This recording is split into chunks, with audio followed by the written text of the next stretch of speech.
I didn't know about Allvin talking to the media. I thought that was just a Rick Tocchet thing today, and he talked a lot more about Elias Pettersson today, and we'll get into that in a couple of minutes. But what did Allvin say first?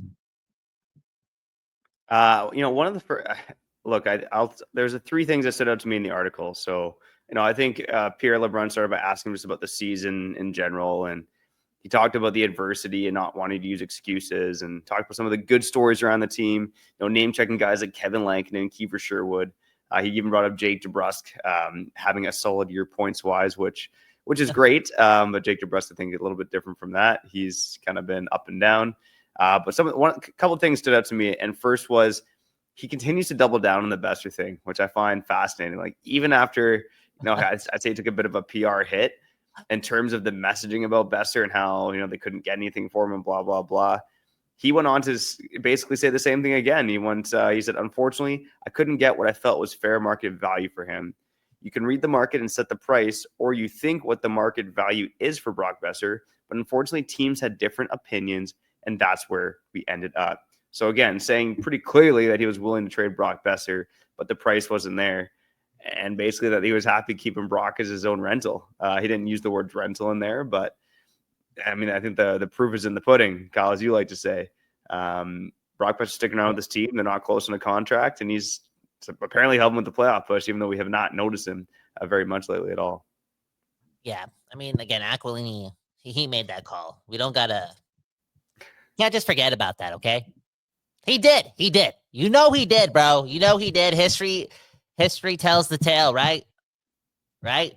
And I'm looking at the tale, and I'm telling you right now, Aquilini was like, we're not trading Brock. We got to keep him as our own rental. Because the way Allvin's just talking about him and being so open about him, like, dude, I mentioned this multiple times this year, and it's only because I'm not looking at last year. I'm sorry, I'm just not.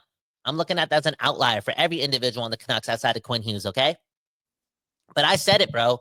I said based on the way Brock's played for the majority of the season outside of 1 month, like, we have to get an asset for him, and Allvin knows this too because he's not that good. He's not that good this year.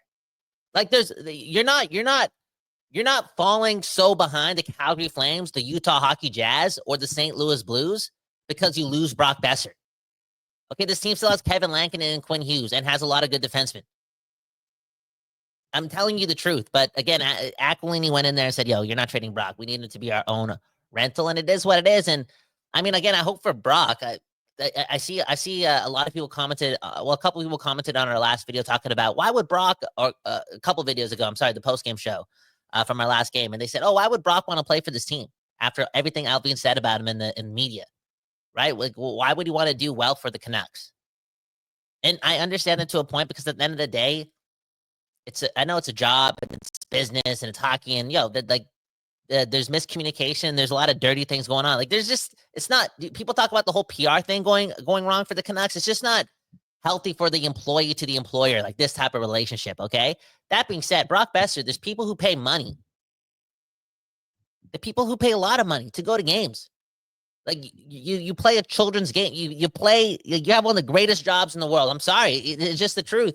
And I think sometimes for like the best athletes, they're able to avoid maybe some of the noise within like the organization and themselves because they understand how grateful, like, every game. I know it's a long season, but every time the buzzer rings to start a game, it's like, yo, I'm living the dream. I'm living the dream. It's not that. Who cares if I hate Patrik Allvin? I get to play hockey and people pay to play here and people got my jersey on. That's why you bring it game in and game out. Oh, and then, you're playing with Quinn Hughes and he's trying to fight for a playoff spot.